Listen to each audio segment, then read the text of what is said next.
Dear student, myself Dr. Shweta Bagde, Assistant Professor, Department of Education B.Ed in Graduate School College for Women, Jamshedpur in the Kulhan University, Chaibasa. हमने last lecture में micro teaching की introduction skill के बारे में पढ़ा है। उसी कड़ी को आगे बढ़ाते हुए आज हम व्याख्या कौशल या एक्सप्लेनिंग स्किल के बारे में पढ़ेंगे। स्पष्टीकरण या व्याख्या कौशल, स्किल ऑफ एक्सप्लेनिंग। तो सबसे पहले देख लेते हैं कि व्याख्या क्या है। हम दैनिक जीवन में कई लोगों से मिलते हैं, उनके विभिन्न विचार या घटनाओं की व्याख्या करते हुए पाते हैं उनको, पर कुछ लोग होते हैं जो अपनी बात को बहुत अच्छी तरह से समझा पाते हैं, जबकि कुछ ऐसे भी होते हैं जिनकी बात समझ में नहीं आती है। इसका कारण ये होता है कि वे अपने विचारों को तर्कपूर्ण क्रम से प्रस्तुत नहीं कर पाते हैं अथवा अप्रासंगिक विवरण देते हैं और प्रासंगिक को छोड़ देते हैं। टीचिंग में भी सभी कक्षाओं में, चाहे वो निम्न कक्षा हो ऊंची कक्षा हो, टीचर को विभिन्न विचारों, घटनाओं, संप्रत्ययों की व्याख्या करनी पड़ती है। यह टीचिंग का एक प्रमुख स्किल है। सभी अध्यापक सदैव इसका उपयोग करते हैं। छात्र जब अध्यापक से कोई बात पूछता है जो उसको समझ में नहीं आई है, तो अध्यापक इस विषय में उसे कही हुई बात की व्याख्या करके समझाता है। यह व्याख्या किस प्रकार से की जाए कि छात्रों को भली प्रकार समझ आए, ये देखते हैं। तो किसी घटना, विचार या संप्रत्यय के संबंध में जब कोई अध्यापक क्यों, कैसे और कभी कभी क्या का उत्तर देता है, तो वो व्याख्या करते हैं। व्याख्या की परिभाषा में कहा जा सकता है कि वह ऐसी प्रक्रिया है जिसके द्वारा किसी संप्रत्यय, सिद्धांत, नियम, पद, परिभाषा, विधि, प्रविधि तथा संरचनाओं आदि का भलीभांति समझाने के लिए अंतर संबंधित एवं अंतः आश्रित कथनों का प्रयोग किया जाता है। अच्छा स्पष्टीकरण वह है जिससे छात्र सरलता से समझ सके और उसे ही अधिक सुगमता से उसे ग्रहण कर सकें और उसे ही सहज ही बताया जा सके। शिक्षक के कुछ व्यवहार प्रभावशाली व्याख्या में सहायक होते हैं और कुछ उसमें बाधा डालते हैं। इसलिए व्याख्या कौशल का प्रमुख उद्देश्य स्पष्टीकरण के प्रभावशाली व्यवहार में वृद्धि करना होता है और व्यवधान या बाधा पहुंचाने वाले व्यवहारों को कम करना होता है। आगे हम देखेंगे कि ऐसे कौन से व्यवहार हैं जो व्याख्या को प्रभावशाली बनाने में हेल्प करते हैं और ऐसे कौन से व्यवहार हैं जो उसमें बाधा डालते हैं, जिनको हमें कम करना होता है। तो व्याख्या कौशल कैसे कुछ क्रियाएं होती हैं जिन्हें व्याख्या स्पष्ट और प्रभावशाली है बनती है, जबकि कुछ ऐसी क्रियाएं भी होती है जिससे व्याख्या में बाधा पड़ती है। तो ये वाले देख लेते हैं, इनको हम घटक कहते हैं। घटक हमने पहले एक्सप्लेन किया है कि ऐसे गुण हैं जो आपके जो भी स्किल आप पढ़ा रहे हो, जो भी स्किल यूज़ कर रहे हो टीचिंग में, उसमें ये होने ही चाहिए। तो ऐसे व्यवहार, उचित व्यवहार देख लेते हैं, डिज़ायरेबल बिहेवियर। ऐसे कौन से व्यवहार होने चाहिए आपके व्याख्या में जिससे वो बहुत ज़्यादा इफ़ेक्टिव बन सके।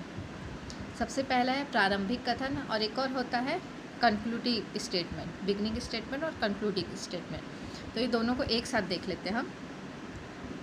व्याख्या प्रारंभ करने से पूर्व छात्र के मस्तिष्क को आकर्षित करने हेतु प्रारंभिक कथन कहे जाते हैं। इसी प्रकार अंत में व्याख्या को पूर्ण करने के लिए सारांश के रूप में भी एक कथन कहा जाता है, ताकि व्याख्या का अंत हो सके।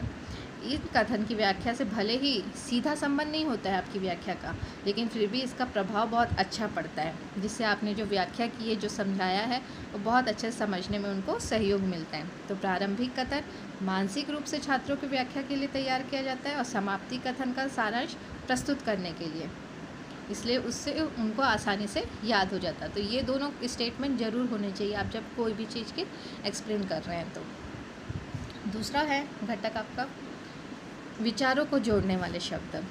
जब व्याख्या में संबंध जोड़ने वाले शब्दों अथवा वाक्यांशों का प्रयोग किसी बात को स्पष्ट करने के लिए किया जाता है, तो ऐसे संबंध सूचक होते हैं जो स्पष्टता, किसी घटना, संप्रत्यय, क्रिया व स्थिति आदि को कारण, परिणाम, तर्क, क्रम, काल आदि से संबंध बताते हैं। इनमें से कुछ होते हैं इसलिए, इसलिए कि, इसके कारण, इस प्रकार, क्यों, ये है कि, जैसे। इस तरह के जो शब्द होते हैं दो वाक्य को जोड़ने के लिए होते हैं, जिससे आपके जो स्टेटमेंट है या जो भी आपका व्याख्या कर रहे हैं वो थोड़ा प्रभावशाली हो सके। नेक्स्ट है भाषा में प्रभाव। जब आप कोई व्याख्या कर रहे हैं किसी चीज़ की, किसी घटना की, किसी सिद्धांत के बारे में समझा रहे हैं, तो आपकी लैंग्वेज में एक प्रवाह होना चाहिए। ऐसा नहीं कि आप अटक-अटक के समझा रहे हैं, तो उसमें बच्चों को समझने में भी मुश्किल होगी और आप जो कहना चाह रहे हैं या समझाना चाह रहे हैं, वो भी अच्छी तरह से नहीं हो पाएगा। तो एक भाषा में अच्छा प्रवाह होना चाहिए। नेक्स्ट है यूज़ ऑफ टीचिंग एड, शिक्षण सामग्रियों का प्रयोग। व्याख्या में जितने अच्छे से आप शिक्षण सामग्री का प्रयोग करेंगे, उतना ज़्यादा इफ़ेक्टिव बनेगी आपकी व्याख्या या एक्सप्लेनेशन। तो आप कोशिश करिए कि कोई भी अच्छा, जैसे साइंस का है, मैथ्स का है, हिंदी है, तो कुछ अच्छे से सामग्री आप बनाएं या बना के उसे प्रस्तुत करें, या बनी हुई है, मॉडल है, चित्र है, उसका यूज़ करते हुए आप समझाएं तो और अच्छी तरीके से उनको समझ आएगा। नेक्स्ट पॉइंट है कठिन शब्दों को स्पष्ट करने के लिए। जो भी कई बार आप कुछ सिद्धांत पढ़ा रहे हैं या कुछ घटना के बारे में बता रहे हैं, उसमें कई कठिन शब्द आ जाते हैं बीच में, तो उनको भी स्पष्ट करना ज़रूरी है, जिससे वो व्याख्या को अच्छी तरह से समझ सकें। नेक्स्ट है छात्रों के बोध के परीक्षण के लिए प्रश्न पूछना। बोध के मतलब जो उनको समझ में आ रहा है या नहीं आ रहा है, या कितना समझ में आया इसके। तो इसके लिए ये जानने के लिए कि उनको समझ आ रहा है छात्रों को कि नहीं आ रहा है, अध्यापक क्या करता है, प्रश्न पूछता है। अगर ज़्यादा से ज़्यादा बच्चे उसका आंसर कर दे तो समझा जाता है कि बच्चों को समझ आ गया है, और नहीं तो फिर उसकी पुनः व्याख्या करनी होगी या फिर से समझाना होगा, फिर से व्याख्या करनी होगी, जिससे और अधिक प्रभावशाली हो सके। नेक्स्ट ये 7 पॉइंट हमारे उचित व्यवहार के हैं, डिज़ायरेबल बिहेवियर के। तो ये इनको बढ़ाना है हमको, जिससे हमारी व्याख्या बहुत अच्छी हो सके। नेक्स्ट हमारा होता है अवांछित व्यवहार, अनडिज़ायरेबल बिहेवियर, जिसको हमें कम करना है। अगर हमारी व्याख्या में वो आ रहे हैं तो उनको हमको कोशिश करनी है कि वो न आए और व्याख्या हमारी और अच्छी हो सके। पहला है अप्रासंगिक कथन, इररिलेवेंट स्टेटमेंट। तो व्याख्या करते हुए यदि ऐसे कथन का उपयोग किया जाए जिनका व्याख्यात्मक घटना, स्थिति अथवा संप्रत्यय से कोई संबंध न हो, तो ये व्याख्या में बाधक सिद्ध होते हैं। इससे छात्र समझने में विपरीत प्रभाव पड़ता है, छात्र उतने अच्छे से नहीं समझ पाते और समय का भी वेस्ट होता है, समय भी वेस्ट होता है हमारा, और भ्रम भी उत्पन्न होता है। मतलब आप समझाना कुछ चाहते हैं, बच्चे को समझ कुछ पाते हैं, तो इसलिए ये ऐसे कथन हमें नहीं यूज़ करने चाहिए। निरंतरता की कमी, लैकिंग ऑफ कंटिन्यूटी। व्याख्या करते समय कई बार ये होता है हमारी कंटिन्यूटी टूट जाती है, बोलते बोलते हम अटक जा रहे हैं, तो उससे क्या होता है जो समझाना चाह रहे हैं वो समझ नहीं आता, उसमें बाधा उत्पन्न हो जाती है। तो कई बार होता है कि कोई ऐसा कथन जिसका पिछले कथन से कोई तर्कपूर्ण संबंध नहीं होता, वो हम बीच में बोल देते हैं। पहले जो पाठ पढ़े हुए हैं उसका उदाहरण दिए बिना ही नया चीज़ शुरू कर देते हैं, तो एक कंटिन्यूटी नहीं रहती, तो बच्चों को उतना समझने में मुश्किल होता है, नहीं समझ पाते। तो ये चीज़ें नहीं करनी चाहिए हमें।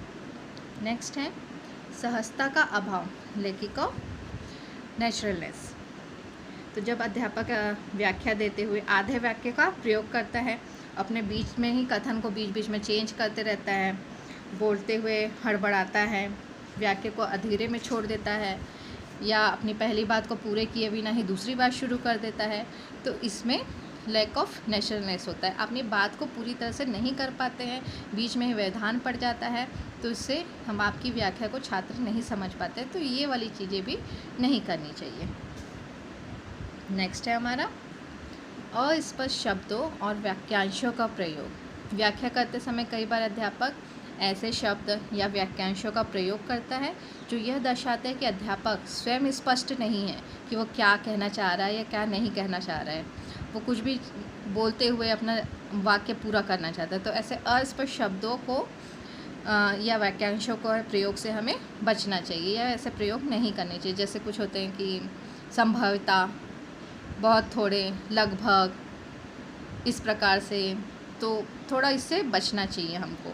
तो व्याख्या कौशल में पारंगत या निपुण होने के लिए आवश्यक है कि इन व्यवहारों की वृद्धि न की जाए, इन्हें कम किया जाए, इनमें कमी लाने की कोशिश किया जाए, और आपके जो उचित व्यवहार है उसमें वृद्धि की जाए। ये होते हैं हमारे दो घटक। पहले हुए उचित व्यवहार, दूसरा हुआ अवांछित व्यवहार। अवांछित व्यवहारों की कमी करनी है हमको, उसमें अगर आ रहे हमारे इसमें एक्सप्लेनेशन में, तो उसको कम करना है कि वो ना हो सकें, और आपके जो उचित व्यवहार है उनमें वृद्धि करना है। तो एक एग्जाम्पल देख लेते हैं कि आपको माइक्रो टीचिंग लेसन प्लान में एक्सप्लेनेशन स्किल के लिए कैसे लेसन प्लान बनाना है। ऊपर में आप स्किल लिखेंगे, कौन से स्किल के लिए आप बना रहे हैं। जैसे कौशल है व्याख्या कौशल, तो वो लिखेंगे स्किल एक्सप्लेनिंग। आपका नाम, छात्र अध्यापक का नाम, पीपल टीचर्स नेम, दिनांक, विषय, आप जो भी विषय का बना रहे हैं वो।